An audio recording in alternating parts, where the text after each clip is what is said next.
مراعات یافتہ طبقات اپنے مفادات کے حصول میں اتنے منہمک ہوتے ہیں کہ انہیں قومی وسائل پر قبضے کے دورس نتائج پر غور کرنے کی فرصت ہی نہیں ہوتی۔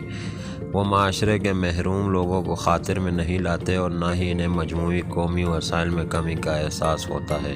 ایسے ماحول میں حکمران طبقات، سویلین اور فوجی دونوں اپنے عارضی فائدے کے لیے قوم کے دیرپا مفادات کو قربان کر دیتے ہیں۔ ان حالات میں نظریاتی وفاداریاں بھی زیادہ عرصے نہیں چلتی اور فریقین اپنی ذاتی مفادات کے لیے کسی بھی قسم کی سمجھوتے بازی سے گریز نہیں کرتے۔ اقتدار کے لیے اندھادھند دوڑ دھوپ ادارے کو تباہ کر دیتی ہے اور اسی کے باعث سیاست اور پالیسی سازی میں فوج کا کردار کم نہیں ہو پاتا۔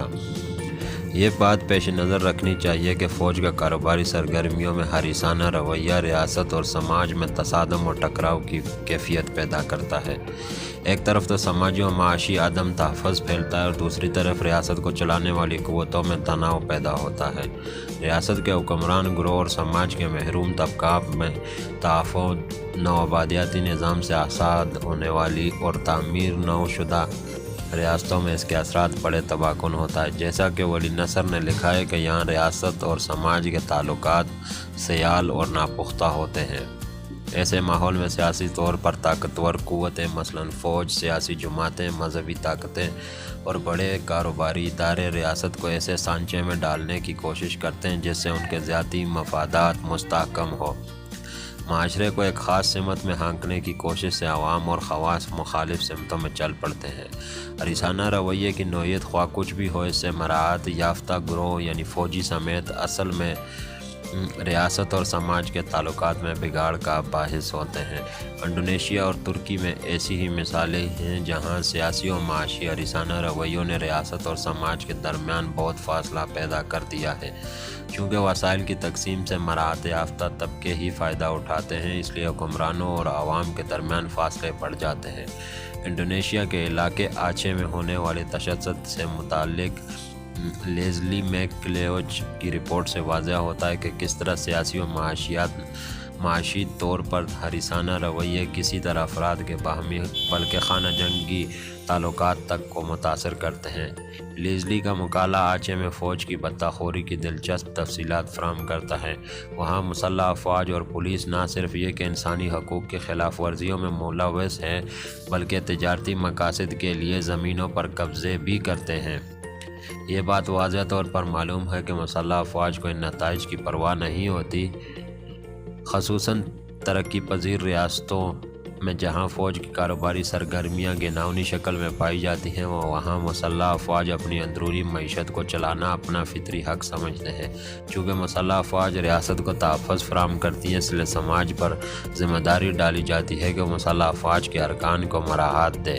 اس منطق کے ذریعے فوج کے تجارتی مفادات کو قانونی تحفظ دے کر سیاسی اثر و رسوخ حاصل کیا جاتا ہے اور مفادات پوشیدہ رکھنے کی کوشش کی جاتی ہے۔ مثلاً ترک فوج لوگوں کو یہ اجازت نہیں دیتی کہ وہ دفاعی بجٹ یا فوج کے کاروباری اخراجات کی بابت سوال کریں۔ پیٹر لاک فوجی کاروبار کے نظری پہلوؤں پر گفتگو کرتے ہوئے لکھتا ہے، یہ قابل فہم ہے کہ فوجی اشرافیہ آنے والے ریاستی بحران کا اندازہ رکھتی ہو اور اس لیے وہ اپنی پیداواری وسائل چاہتی ہو تاکہ سول سوسائٹی کے لیے تباہ کن حالات میں بھی اپنی خود مختاری اور ادارتی استحکام کو باقی رکھ سکے۔ یہی حکمت عملی فوج کے بالادست تاثر کو تقویت دیتی ہے، مگر معاشرے کو اس طرز عمل کی بھاری سیاسی قیمت ادا کرنی پڑتی ہے۔ فوج کی ان سرگرمیوں سے جمہوری ادارے نہیں پنپتے اور معاشی مفادات کی حامل فوج سیاسی اقتدار کو چھوڑنا نہیں چاہتی بلکہ ریاست اور سماج میں اپنے اداروں کی بالادستی برقرار رکھنا چاہتی ہے۔ فوج کی یہ بالادستی پاکستان، انڈونیشیا اور ترکی میں بڑی واضح طور پر دکھائی دیتی ہے۔ پیشہ ورانہ نقطہ نظر سے دیکھا جائے تو مسلح افواج جب حصول زر کی کاوشوں میں مشغول ہوتی ہے تو ان کی پیشہ ورانہ صلاحیتیں متاثر ہوتی ہیں۔ چین کی مثال بڑی واضح ہے۔ وہاں جب کاروبار سویلین نگرانی سے الگ اور قانونی چارہ جوئی سے محفوظ کر دیا گیا تو اس کا نتیجہ بدعنوانیوں کی شکل میں نکلا۔ جیمز میلونی نے بھی چینی فوج کی تجارتی اور غیر فوجی سرگرمیوں شمولیت کو بدعنوانیوں کی جڑ قرار دیا ہے۔ اس طرح فوج کی کاروباری سرگرمیوں سے صرف فوجیوں کی فلاح و بہبود ہی نہیں بلکہ اعلیٰ فوجی افسران کے ذاتی مقاصد کی تکمیل بھی ہوتی ہے۔ بہرحال فوج انتظامیہ افسر افسران حکمران گروہ میں شامل ہونے کے طفیل خوب مال بناتے ہیں۔ ظاہر ہے کہ مسلح افواج میں وسائل کی غیر منصفانہ تقسیم سے ادارے کے لیے مسائل پیدا ہوتے ہیں اور پیشہ ورانہ صلاحیتیں متاثر ہوتی ہیں۔ چونکہ معاشی مراعات کی تقسیم اعلیٰ افسران کی صوابدید ہوتی ہے، اس لیے درمیان درجے کے افسران اپنے اعلیٰ افسران کی خوشنودی کے لیے کوشاں رہتے ہیں۔ پاکستان کے بارے میں گفتگو کرتے ہوئے ہم دیکھیں گے کہ جب افسران فائدے اٹھانے اور ریٹائر ہونے کے بعد کی مراعات کے اصول میں مشغول ہوں تو ان کی فہم و فراست کس طور متاثر ہوتی ہے۔ بہرحال چین میں ان مسائل پر قابو پانے کے لیے پیشہ ورانہ صلاحیتوں پر دوبارہ زور دیا جانے لگا ہے۔ فوجی معاملات میں انقلاب نامی اصلاحات کے ذریعے مسلح افواج کی غیر فوجی سرگرمیوں کو کم کرنے کی کوشش کی گئی اور فوج کو مجبور کیا گیا کہ وہ عام صنعتوں میں اپنی شمولیت کم کرے۔ اس کے باوجود چینی فوج اب بھی دفاعی پیداوار میں سرگرم ہے۔ فوجی کاروبار اور پاکستان 11 ستمبر 2001 کو ہونے والے واقعات کے بعد پاکستان کے سیاسی مستقبل پر عالمانہ بحث ہو رہی ہے اور خدشات اظہار کیا جا رہا ہے۔ زیادہ تر سوالات پاکستانی ریاست کے مستقبل کے بارے میں کیے جاتے ہیں۔ کیا اتنے گناگوں خطرناک کے سامنے پاکستان میں جمہوریت ٹھہر سکے گی؟ کیا جنرل پرویز مشرف کی حکومت اپنے دعوے کے مطابق پائیدار جمہوریت بحال کرنا چاہتی تھی؟ پاکستان کی جمہوری اداروں اور سیاسی ڈھانچے کو مستقبل میں فوجی مداخلت سے بچانے کے کون سے طریقے آزمائے جا سکتے تھے؟ پاکستان میں جمہوریت، سول و فوجی تعلقات اور سیاست پر لکھی جانے والی تحریریں عام طور پر فوج اور سیاسی قوتوں کے تقابلی جائزے پیش کرتی ہے۔ 11 ستمبر کے بعد امریکی پالیسی سازوں نے جنرل مشرف کی کوششوں کو حمایت کی جو بظاہر جمہوریت کے استحکام کے لیے کی جا رہی تھی۔ اس سوچ کے مطابق ترقی پذیر ممالک میں افواج کو سویلین اداروں سے زیادہ باصلاحیت سمجھا جاتا ہے۔ پاکستان کے سیاسی نظام کی کمزوریوں کو سمجھنے کے لیے فوج کے سیاسی مفادات کی چھان بین ضروری ہے۔ بنیادی سوال یہ ہے کہ کیا فوج کبھی اقتدار چھوڑے گی یا نہیں؟ پاکستان کی مسلح افواج یا کوئی بھی ایسی فوج جس کے بڑے معاشی مفادات ہوں، وہ کیوں کسی سیاسی طبقے کو اقتدار منتقل کرے گی؟ پاکستان ان ریاستوں کا نمائندہ ہے جہاں سیاسی طور پر بالادست افواج ریاست اور سماج پر اقتدار حاصل کرتی ہیں۔ ایسا کرنے کے لیے افواج معاشرے، ریاست اور معیشت میں سرایت کر جاتی ہے۔ دفاعی اداروں کی مالیاتی خود مختاری، معاشی نفوذ اور سیاسی طاقت نہ صرف باہمی طور پر جڑے ہیں بلکہ یہ ایک شیطانی چکر کا حصہ ہے۔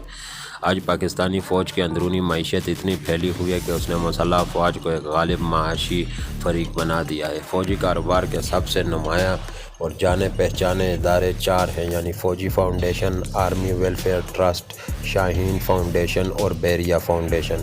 یہ چاروں دفاعی انتظامیہ کے ذیلی اداروں کے طور پر کام کرتے ہیں اور سول اور فوجی دونوں طرح کے ملازمین رکھتے ہیں اور چھوٹے بڑے ہر طرح کے کام کرتے ہیں، جن میں چھوٹے پیمانے پر بیکریاں، باغات، اسکول، نجی سیکیورٹی فرمیں وغیرہ، اور بڑے پیمانے پر تجارتی بینک، انشورنس کمپنیاں، ریڈیو ٹیلی ویژن چینل، کھاد، سیمنٹ اور سیریل بنانے کے کارخانے اور دیگر کارخانے شامل ہیں۔ تاہم یہ کہانی یہاں پر ختم نہیں ہوتی۔ ادارے کی حیثیت میں بھی فوج بہت سی چھوٹی بڑی کاروباری سرگرمیوں میں براہ راست ملوث ہے، جن میں شفافیت کی بہت کمی ہے۔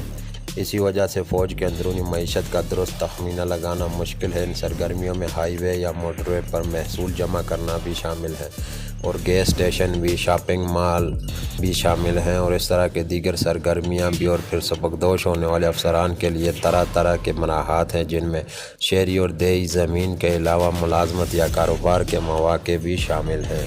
ریاستی زمین کے پلاٹ بانٹنے سے ملک کے وسائل انفرادی فائدوں کے لیے استعمال ہوتے ہیں اور پھر کاروباری مراعات کے لیے بھی اثر و رسوخ استعمال کیا جاتا ہے۔ چونکہ فوجی بیپاری مسلح افواج سے وابستہ ہوتے ہیں، اس لیے نجی شعبے کے تاجر ان کا مقابلہ نہیں کر سکتے۔ اپنی معاشی بالادستی قائم رکھنے کے لیے مسلح افواج ہر ممکن تنظیمی اور سیاسی طاقت استعمال کرتی ہے۔ پاکستان میں فوجی کاروبار کا آغاز اس وقت ہوا جب فوج نے اپنے ملک کے سیاستدانوں سے سیاسی محاذ پر لڑنا شروع کیا۔ فوجیوں کو زمین کے پلاٹ دینے کی روایت تو انگریزوں کے زمانے سے چلی آ رہی تھی، لیکن 1954 کے بعد فوج کی اندرونی معیشت کا ارتکاب مثل تھا۔